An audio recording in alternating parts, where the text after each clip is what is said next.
Irmãos, vamos lá então. Nós estamos estudando sobre a perseverança e a glorificação dos santos na vida cotidiana, porque às vezes nós falamos de doutrinas, mas não questionamos o que as doutrinas têm a ver com o nosso dia a dia.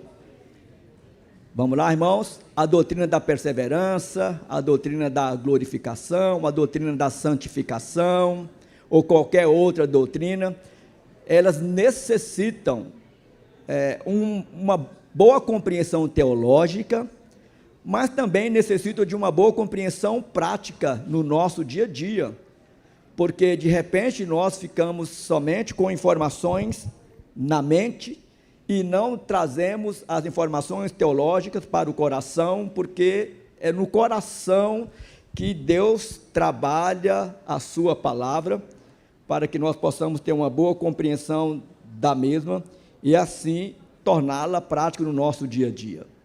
Então, quando nós falamos da doutrina da perseverança e da glorificação, estas duas doutrinas têm a ver com a corrente de ouro denominada por vários teólogos, que é a doutrina que envolve o processo da nossa salvação, que vem em passos sendo descortinados por Deus gradativamente, para que a gente vá tendo uma noção real de quem este Deus é, o que Ele deseja de nós, uma confissão sincera de coração, reconhecendo que nós somos pecadores, que nós, a partir deste momento, nós o tenhamos como nosso único Senhor e Salvador, que a gente faça um compromisso com uma igreja local, genuinamente evangélica, bíblica, para que, como nosso irmão presbítero João Carlos disse, nós possamos crescer nesta caminhada, que agora nós começamos com Cristo Jesus, e nós temos um processo nesta salvação, que é a nossa santificação, onde uma vez eu recebo de Deus esta graciosa bênção, a salvação, e agora eu torno-me responsável para este processo, deste caminhar diário diante de Deus, onde a cada dia, conforme diz Paulo, nós precisamos desvestir ou desnudar do velho homem e revestir do novo homem, de acordo com o padrão da Escritura Sagrada, e nos esforçar para pecar cada dia menos. Assim, sabemos que mesmo neste esforço nosso, não é isso que garantiu e que garantirá a nossa chegada ao destino final. Todo este processo da salvação, ele iniciou, ele tem um meio, ele tem um fim, mas este processo ele é garantido pelo próprio Deus e nós desfrutamos de todas as benesses da salvação, a despeito, envolvendo a nossa responsabilidade, mas se não fosse Deus agindo em nós, nós nem salvos, nem seríamos agraciados com a salvação propriamente dita. Este estudo, ele tem como livro básico o livro do reverendo Paul David Tripp, que o título do livro são as 12 doutrinas que envolvem o nosso cotidiano, juntamente com a nossa confissão de fé, que eu desafio a você mais uma vez. Muito obrigado, meu querido. Traz um aguinho lá para o seu pastor, aí você vai para o céu duplo. Vai ter um céu duplo lá para você. E aí, queridos, eu quero desafiar para você, se não for essa semana, ou no tempo de férias, eu vou ler a confissão de fé. A confissão de fé é um livreto. É um livreto. Está aí no grupo da igreja. Mas você irá ser beneficiado, querido, com a leitura da confissão de fé. Por quê? Porque a confissão de fé ela foi trabalhada por mais ou menos 120 pastores de linha reformada, homens crentes, que durante mais de 3 anos se dedicaram ao estudo da Escritura Sagrada, para trazer para nós, de uma forma concisa, mais simples, pontos teológicos controversos, difíceis de compreensão, e todos estes com uma boa base das Escrituras Sagradas. Então, talvez você tenha algum nozinho teológico aí na mente e no coração, e ele pode ser desfeito simplesmente com a leitura da confissão de fé. Vale a pena. Aí tem alguns mais graduados, né, como a Evelina, eu já desafiei a Evelina, eu sempre troco os nomes, não sei porquê, a Viviane, e eu desafio você também a subir um degrau e ler o primeiro volume das Institutas, de João Calvino. Irmãos, nós precisamos também nos dedicar àquilo que nós temos nas mãos como material teológico. O dia que você pegar o primeiro volume das Institutos João Calvino, você já vai desistir pelo tamanho, né, da obra. É um calhamaço. Só que é uma exposição bíblica maravilhosa e que te conduz sempre mais e mais a uma boa compreensão de Deus e a sua forma de agir.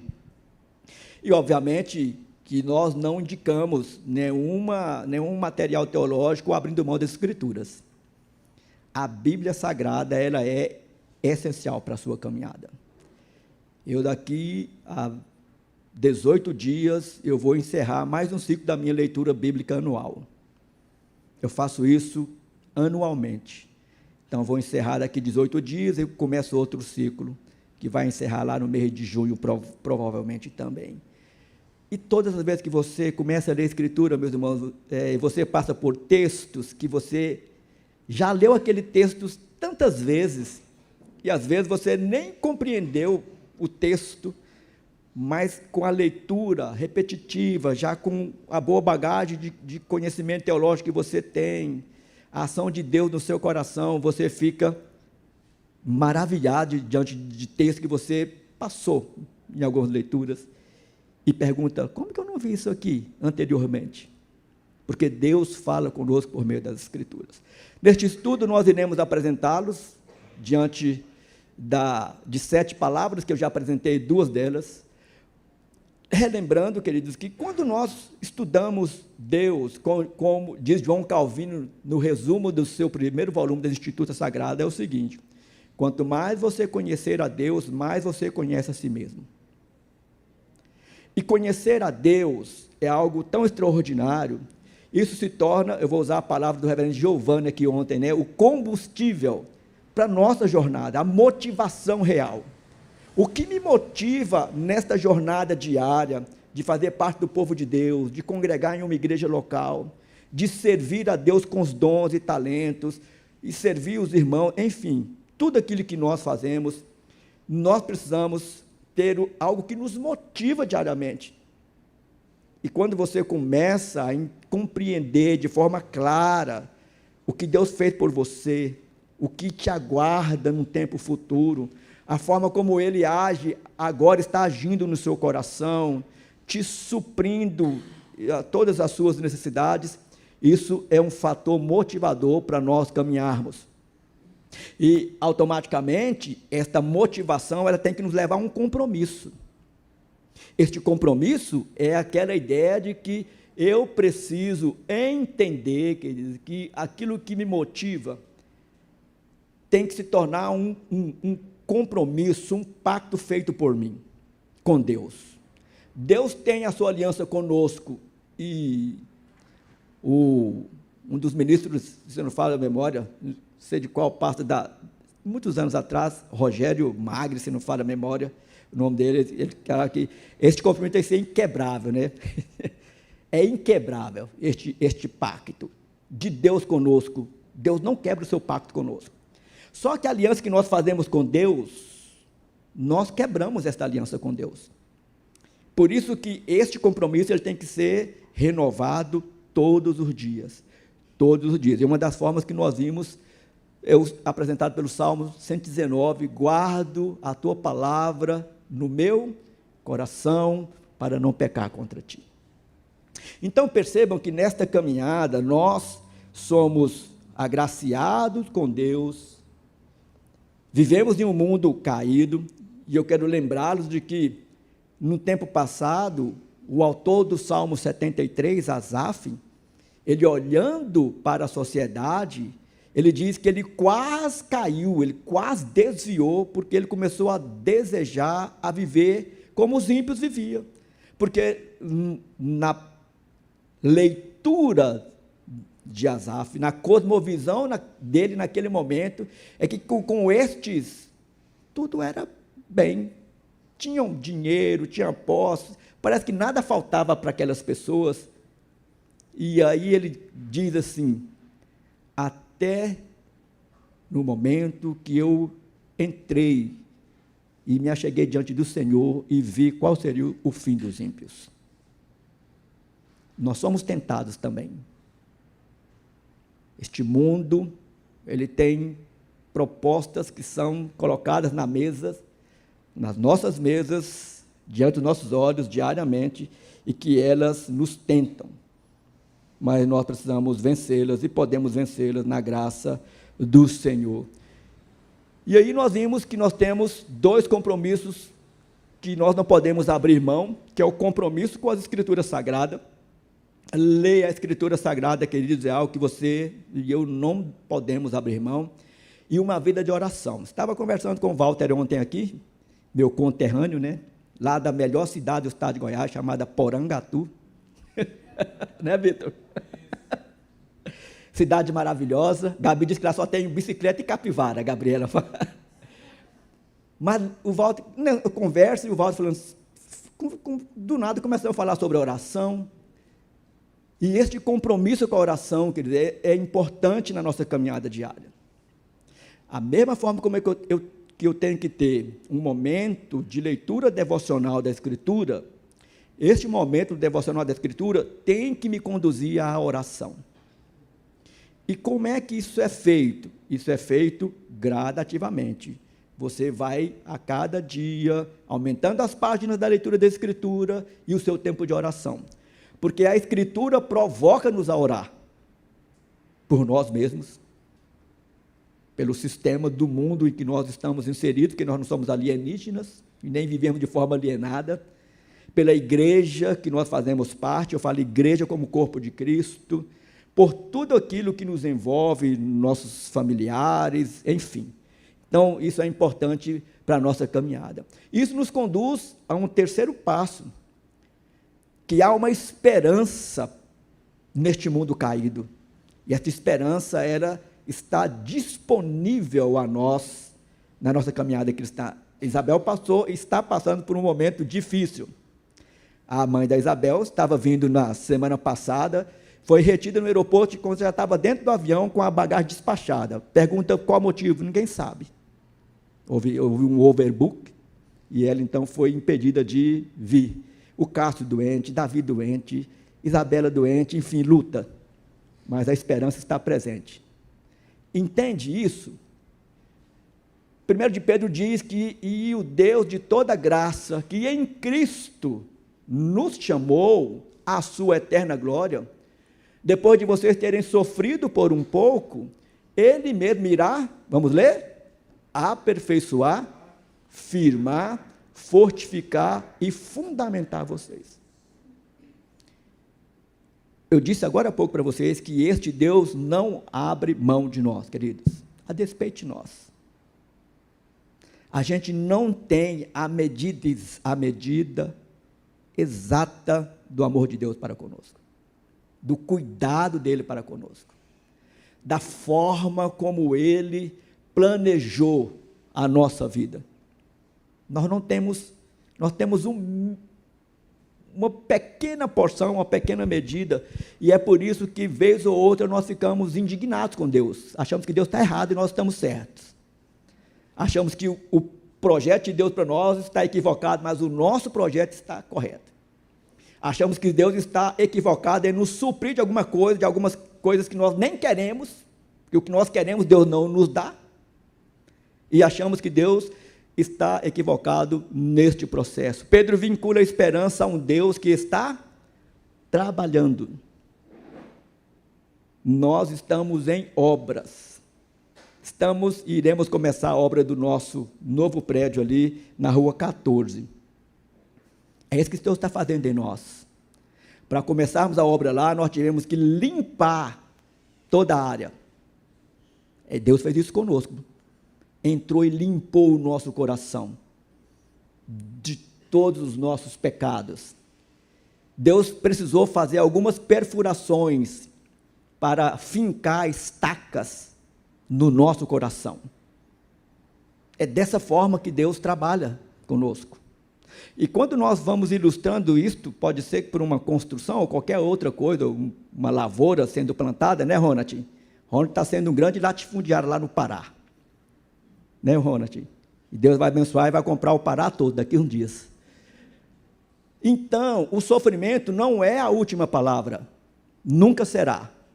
Deus é. A última palavra sempre será de Deus. Por isso você tem que depositar toda a sua esperança neste Deus. Paulo também vai dizer, em Efésios capítulo 2, versículo 12, o seguinte, abre aspas, naquele tempo vocês estavam sem Cristo, separados da comunidade de Israel e estranhos às alianças da promessa, não tendo esperança e sem Deus nesse mundo. Antes de Cristo entrar na minha e na sua história, esta era a nossa condição. Nós estávamos separados da comunidade de Israel, da igreja de Cristo, nós éramos estranhos às alianças da promessa, não tínhamos esperança, estávamos sem Deus neste mundo caído. E nós pensávamos que eu pensava que eu estava arrebentando, que eu estava no melhor da minha fase, que eu estava curtindo loucamente a vida, e era loucamente mesmo, como diz as Escrituras, louco, esta noite eu vou pedir a sua alma, e o que você tem, o que você faz, qual que será o benefício para você? Quando Deus e Cristo sendo Deus, entra na minha e na sua história, querido, o quadro, ele muda completamente. E gradativamente, nesta jornada, nós vamos percebendo que, a despeito de nós, há uma esperança viva. Viva, porque ela se encontra na pessoa e nas promessas de Deus, do Trino Deus. Não há como dar errado. Você pode estar perguntando qual é a relação de tudo isso com a verdade da perseverança e da glorificação dos santos. Nós encontramos essa resposta na primeira carta de Pedro, capítulo 5, abre aí, versículo de número 1 ao versículo de número 11. Eu quero pedir à nossa irmã Ieda que faça essa leitura. 1 de Pedro 5, de 1 a 11. Diga, meu irmão. Quem quiser ler as o Carlos já colocou no grupo da igreja também as institutas. Então, é de domínio público, pode ler sem problema, irmãos. 1 de Pedro. Pode ler? Pode. Até o 11?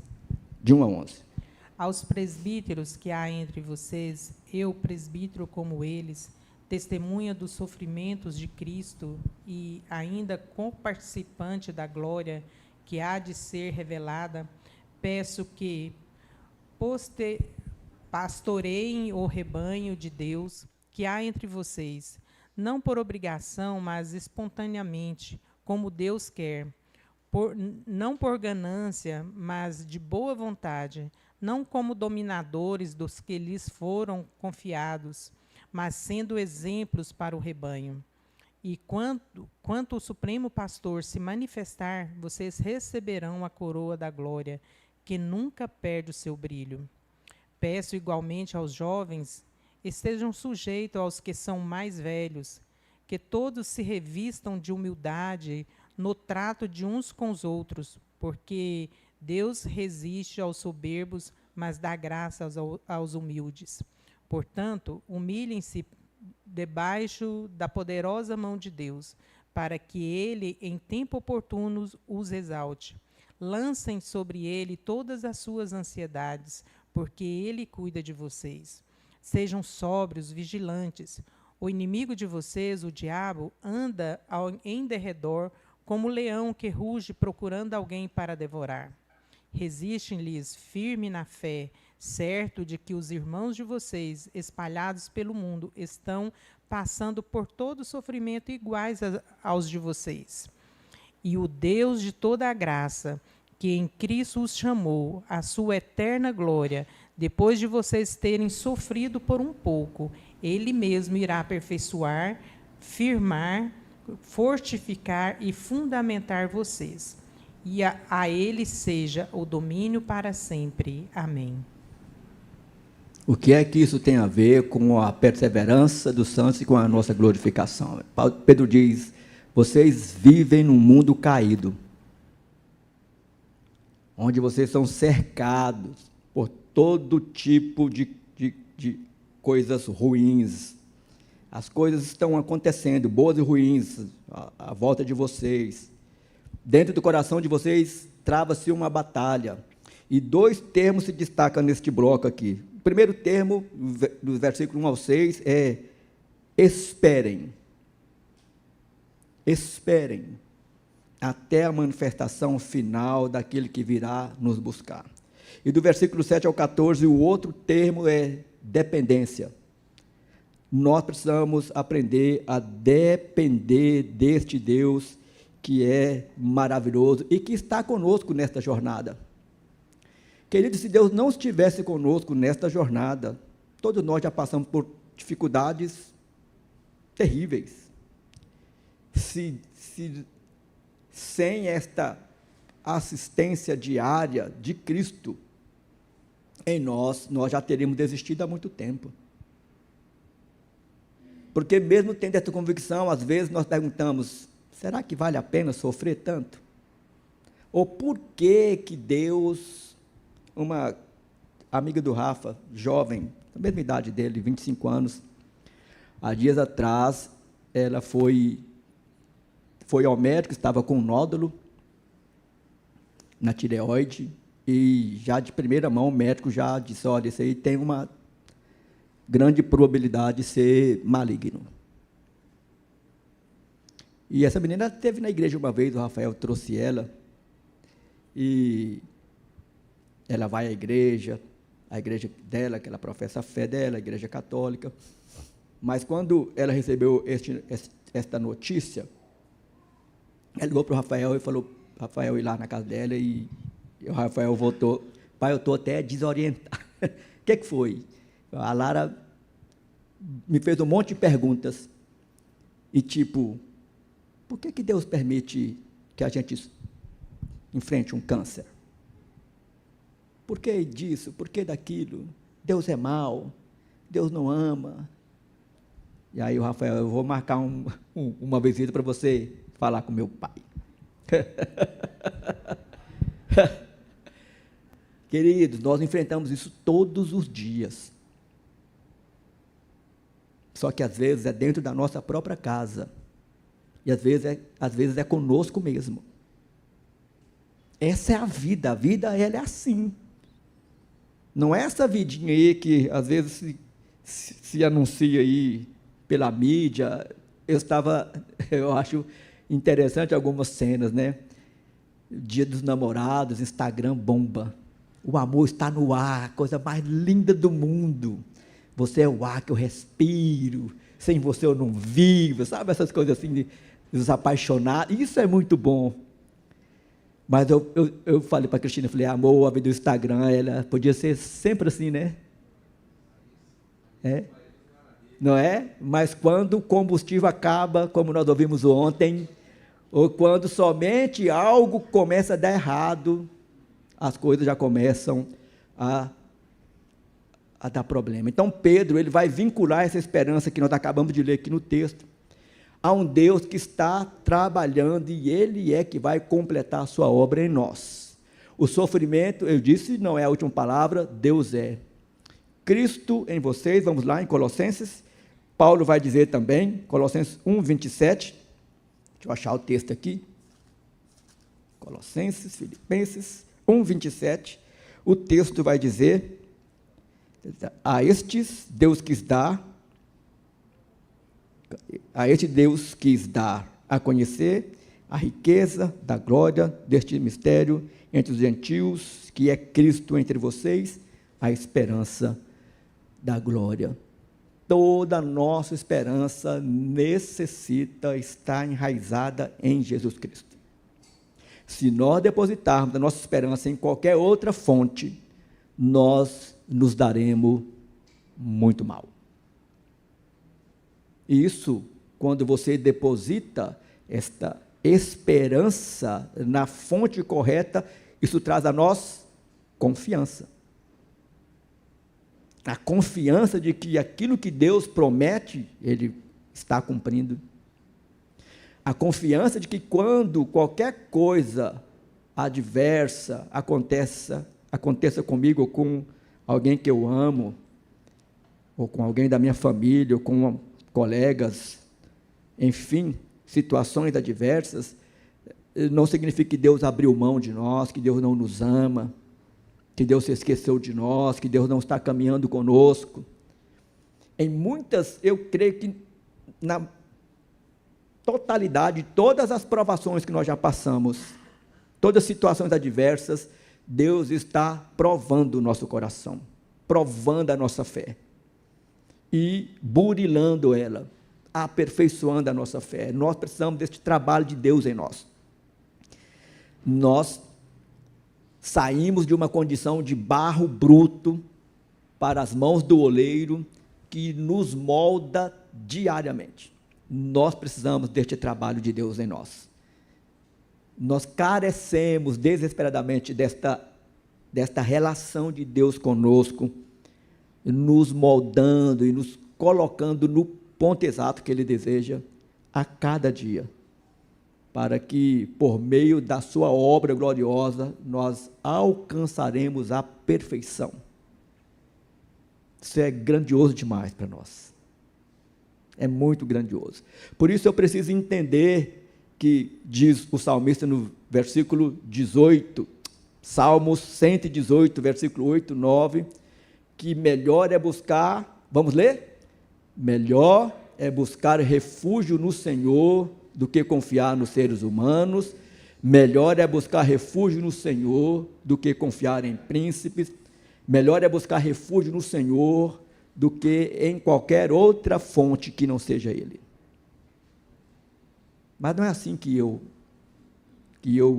ajo e que você age também diariamente. Não é. Lembra daquele povo lá no passado? Nós não estamos tão distantes assim. E é por isso que nós carecemos deste Deus que está trabalhando nos nossos corações. A Bíblia nos ensina a confiar em Deus, e que confiar em nós mesmos é mera ilusão. Jeremias diz isso, que o coração humano, ele é completamente traiçoeiro, né? É uma fonte que nós não podemos confiar, porque se confiarmos, nós iremos nos dar muito, muito mal. Melhor é confiar, ou buscar refúgio no Senhor, do que nos homens, conforme a versão revista e atualizada. Então, o que me motiva nesta caminhada, queridos, é sempre entender que, a despeito da minha fraqueza, dessa luta que é travada no meu coração, que Paulo diz, o bem que eu ansiava e anseio desesperadamente para praticá-lo, eu não consigo, mas o mal que eu luto desesperadamente para não praticá-lo, eu pratico todos os dias. Desventurado homem que sou. Onde nós vamos alcançar algo que verdadeiramente nos sacia, que nos alimenta? É só em Deus. É só em Deus. Por isso, nós olhamos para a Escritura Sagrada e precisamos colocar o nosso coração na Escritura Sagrada. A nossa confiança não está no nosso compromisso com Deus, mas no compromisso de Deus conosco.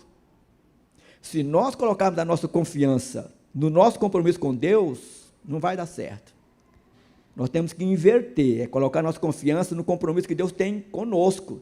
Porque quando Deus fez aquele pacto lá no início da caminhada com os pais, Ele disse que Ele era a garantia da promessa. Ele jurou por si mesmo. Porque não tinha ninguém, diz o autor aos Hebreus, que como Deus não tem ninguém acima dele, Ele jurou por si mesmo, de que Ele iria honrar aquele pacto até a consumação dos tempos. Quero pedir à nossa irmã Esther, que lê este texto aí, em Deuteronômio, capítulo 7, capítulo 4, versículo 7 ao 14. Vamos ouvir a leitura do texto, ou você pode acessar ou ler na sua própria Bíblia aí. Olha o que Moisés está dizendo. Pois que grande nação há quem tenha deuses tão chegados a si como o Senhor, nosso Deus, todas as vezes que o invocamos, e que grande nação há que tenha estatutos e juízos tão justos como toda esta lei que hoje eu lhes proponho?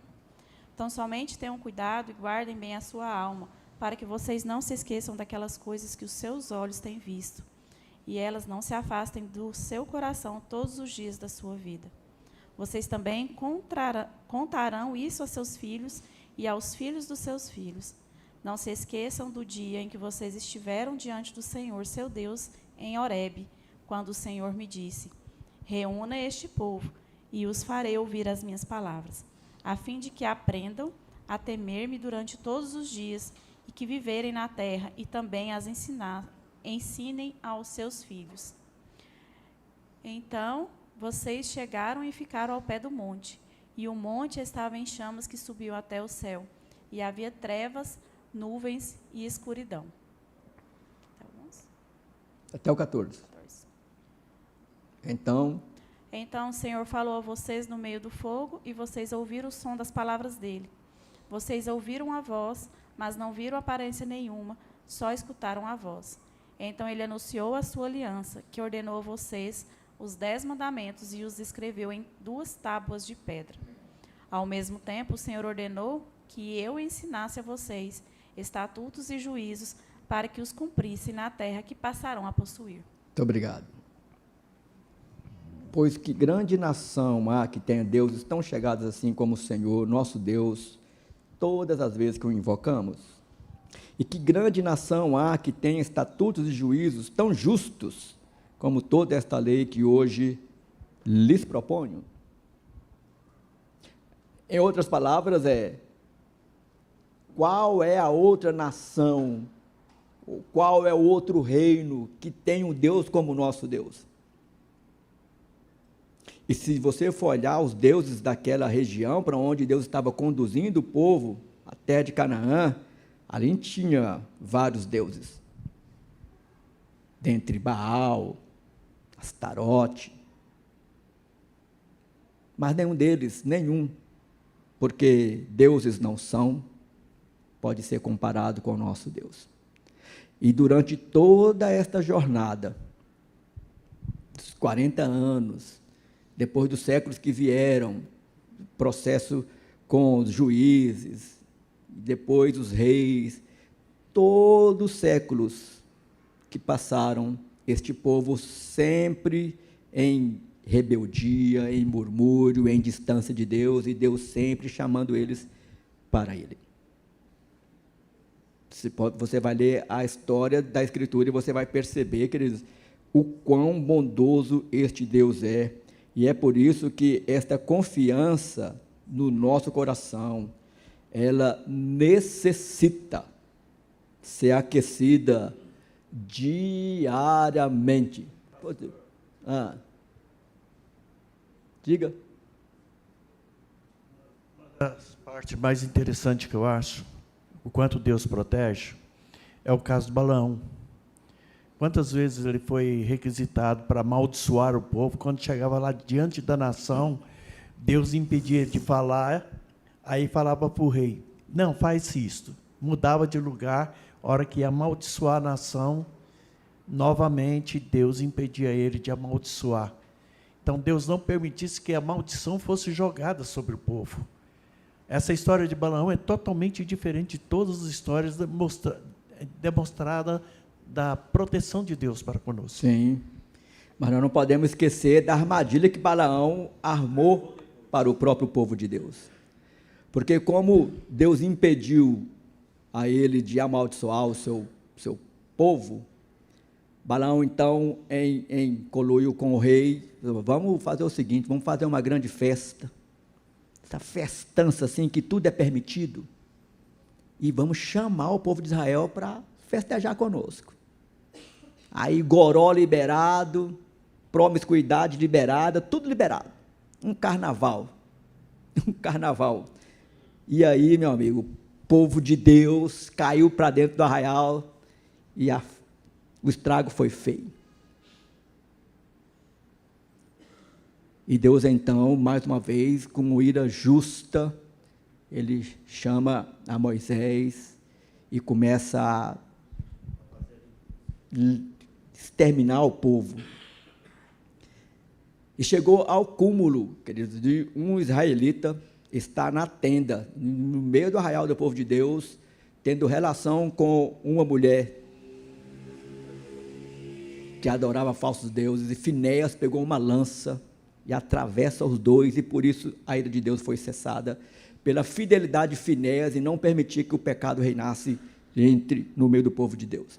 Às vezes nós lidamos com o pecado como se o pecado fosse um desvio de curso, simplesmente eu não consegui, mas Deus trata com o pecado de forma muito dura. Todas as vezes, em cada uma dessas vezes que Deus agia com mão forte, era 24 mil, 18 mil, 30 mil que Deus levava assim,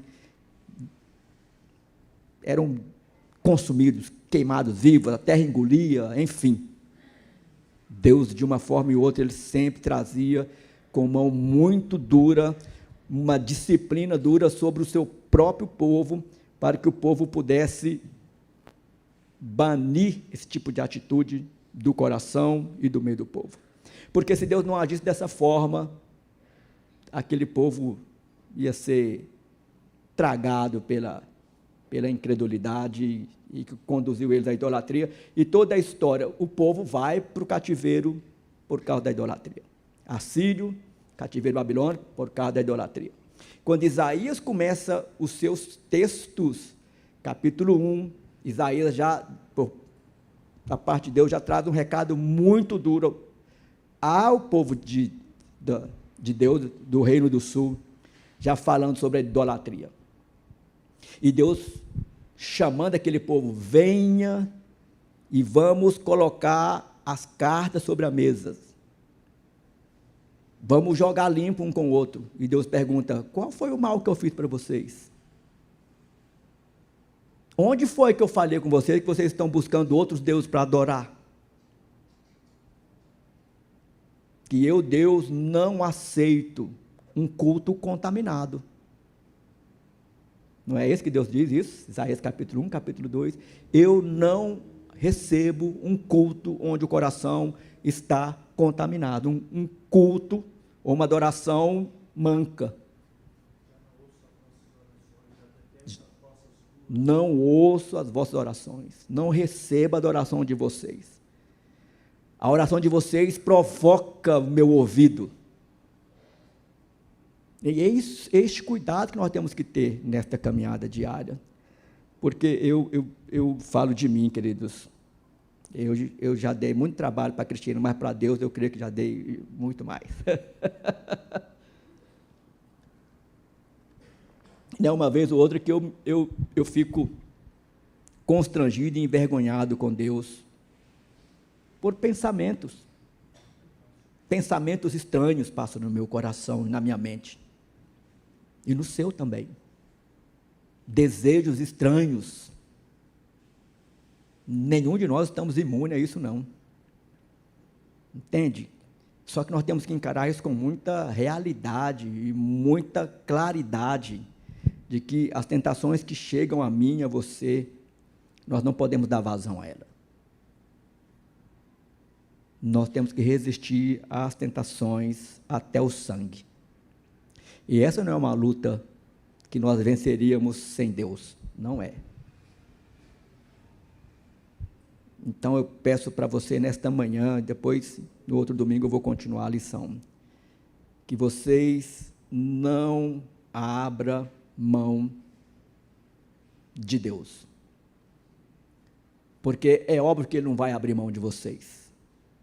É óbvio que Ele não vai desistir de vocês. Mas nós temos uma contrapartida a Ele.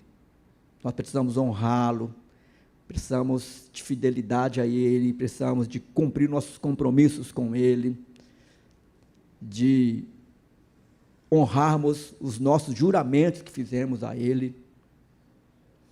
Os juramentos que nós até fizemos para os nossos cônjuges têm a ver com o juramento que Deus pede que nós tínhamos que fazer um para com o outro, porque Ele está envolvido nesse juramento do matrimônio, do juramento que nós fazemos em cuidar dos nossos filhos, de ensiná-los, de conduzi-los, levá-los a conhecer a Cristo Jesus. É uma responsabilidade muito grande nossa.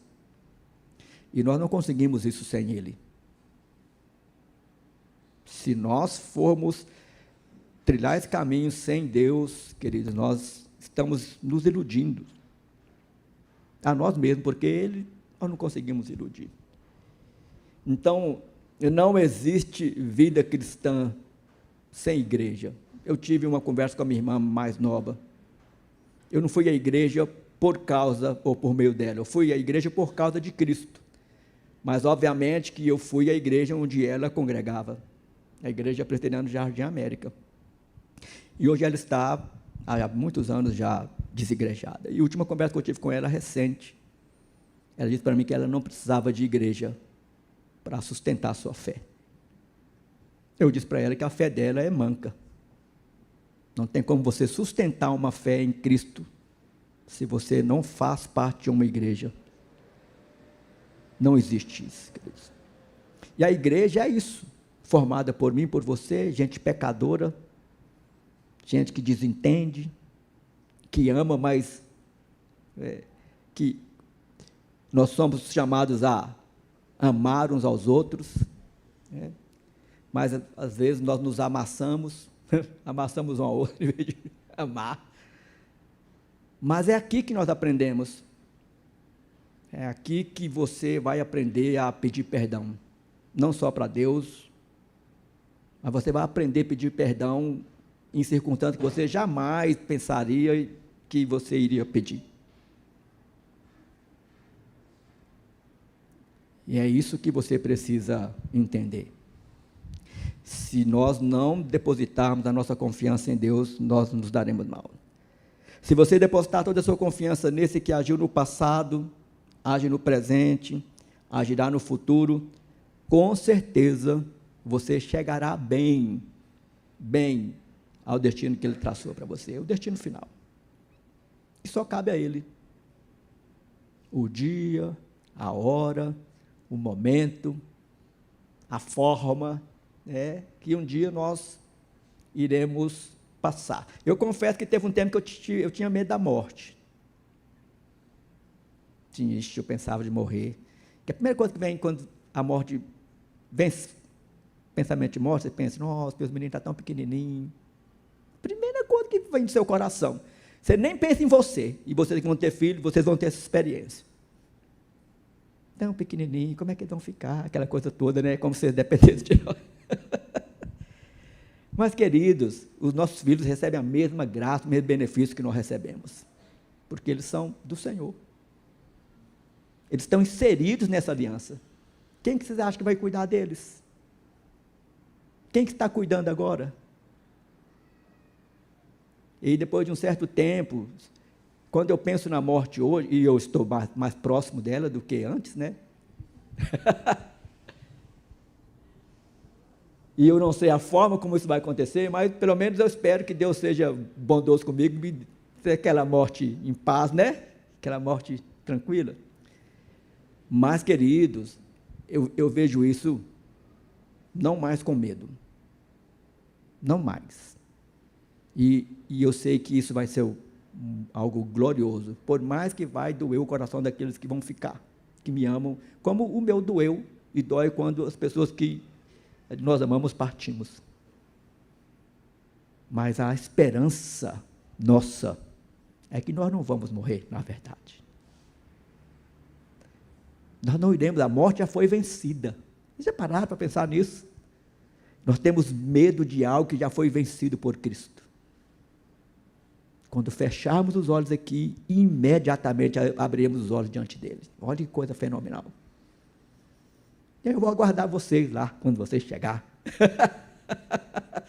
É isso que nós temos que viver no dia a dia. O que Cristo deu a nós, queridos, é muito maior do que nós pensamos. Eu quero que você saia daqui nesta manhã com esta perseverança, Senhor. Eu quero perseverar nessa jornada. Queima o meu coração, mas eu não vou desistir dela. Nós vamos orar.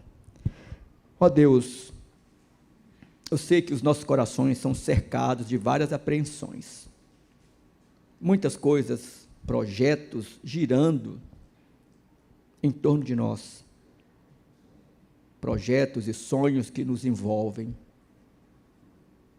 Mas, Deus, nós não dependemos deles, dependemos de Ti. Mas isso também não nos impede de sonhar e de projetar, muito pelo contrário, o Senhor se alegra quando nós vivemos assim. Mas o nosso coração nunca, Deus, tem que estar centrados e firmados no que somos, mas naquilo que Tu és. O Senhor concedeu a nós, Teu povo, algo inestimável. Ó Deus, esta presença garantida do Senhor aqui e para toda a eternidade. E nós precisamos aprender a desfrutar desta bênção aqui e agora. Ó Deus, aquieta nossa alma, nos leva a Teus pés, nos leva a Tua palavra, alimenta-nos, ó Deus, sacia a nossa sede, preenche o nosso coração, para que as coisas, ó Deus, contrárias a Ti, não ache nenhum espaço, nenhuma fresta, ó Deus, para que elas possam, ó Deus, penetrar no nosso coração, na nossa mente, e começar a inquietar nossa alma. Nós confiamos em Ti, dependemos de Ti, por isso nós queremos concluir este momento, agradecendo a Ti, pela Tua gloriosa presença aqui no coração de cada um. Nós oramos, Deus, no nome de Jesus. Amém. Irmãos, tenham um bom dia. Estamos já aos 2 minutos do tempo final da nossa aula e que possamos retornar aqui logo mais à noite para prestar o nosso culto ao nosso bom Deus.